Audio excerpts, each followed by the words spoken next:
Bonjour à toutes et à tous. Le fibrome utérin est un véritable fléau qui atteint aujourd'hui 50% des femmes. 10% de ces femmes atteintes de fibrome ont ce qu'on appelle un fibrome donc symptomatique qui va se manifester par des symptômes, comme son nom l'indique, qui peuvent être extrêmement différents, qui vont aller de saignements abondants jusqu'à des règles très douloureuses, des périodes de fatigue extrême, des anémies, avec des conséquences à la fois cliniques mais également sociales et sentimentales désastreuses. Depuis quelques temps, une nouvelle technique fait beaucoup parler d'elle, c'est la technique IFU, ou dite par ultrasons, qui permet effectivement d'apporter une nouvelle stratégie thérapeutique dans le combat qui est mené contre ce fibrome utérin. Le but de cette vidéo sera de vous montrer de la manière la plus compréhensible possible quel est le principe de fonctionnement des ultrasons dits IFU. Je remercie d'ailleurs pour cela le fabricant Chongqing Aifu, un fabricant chinois, spécialiste et leader dans ce type de machine qui nous fait la gentillesse de nous prêter son équipement pour la démonstration. Comme vous pouvez le voir, le système est composé de 3 éléments principaux. La table d'intervention qui se trouve juste à côté de moi. À l'arrière, on a la console de travail du médecin avec le Dr Tsan qui est installé et prêt à intervenir, ainsi qu'une armoire sur le côté qui gère l'alimentation électrique et la dégazéification de l'eau. J'ai réussi à le dire, j'en suis particulièrement fier. Les ultrasons qu'on utilise dans le traitement des fibromes s'appellent les IFU, H-I-F-U pour High Intensity Focused Ultrasound, ce qui veut dire des ultrasons focalisés de très haute intensité.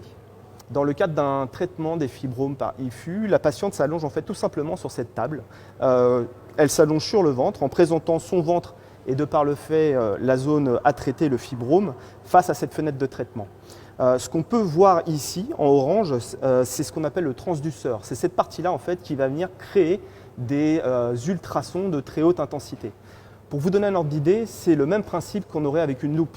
C'est-à-dire qu'avec une loupe, on va venir concentrer des rayons lumineux sur un point précis pour par exemple venir brûler un bout de papier. Ici, ça va être exactement le même principe avec des ondes sonores, mécaniques, qu'on va venir concentrer en un point. Et sur ce point, va se produire une augmentation brutale de la température.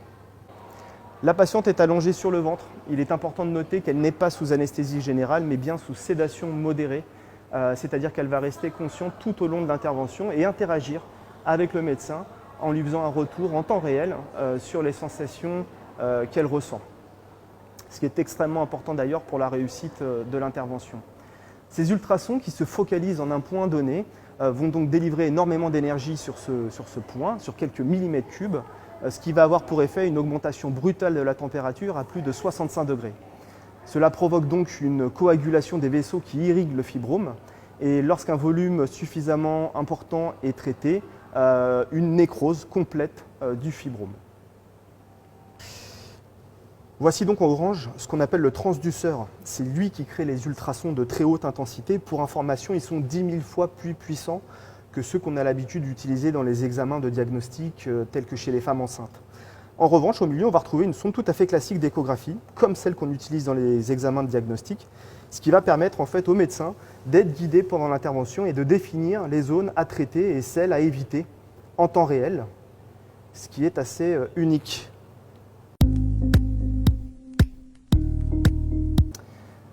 Pour la démonstration, on m'a prêté ce bloc de gel qu'on appelle thermosensible, c'est-à-dire qu'il a la particularité de changer d'aspect au-delà de 53 degrés. Donc l'idée, c'est qu'il représente peu ou prou un utérus de femme dans lequel on peut s'imaginer qu'il y ait un fibrome. Et on va voir ensemble en fait comment est-ce qu'agit cette focalisation, ce point de convergence des ultrasons de haute intensité à l'intérieur de ce matériau. Le point blanc ou grain de riz que vous êtes en train de voir apparaître est l'effet thermique en fait qui est produit par les ultrasons de haute intensité. On déplace le transducteur pour venir traiter différentes parties du volume du fibrome. On voit très nettement que la dispersion thermique est extrêmement contenue. On maîtrise parfaitement la zone que l'on souhaite traiter et celle qu'on ne souhaite surtout pas atteindre.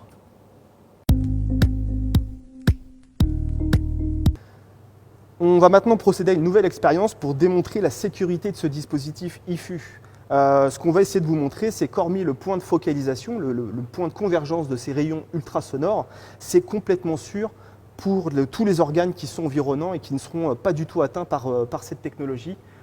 C'est assez impressionnant, mais on m'a dit que c'était sûr. On est bien d'accord que je ne cours aucun risque, Dr Tsan. Ça a l'air bon.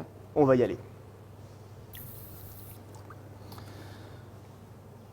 Voici donc ce qui se passe lorsque les ondes ultrasonores focalisées viennent taper une plaque de plastique. Donc on voit bien que c'est en train de chauffer, d'accord?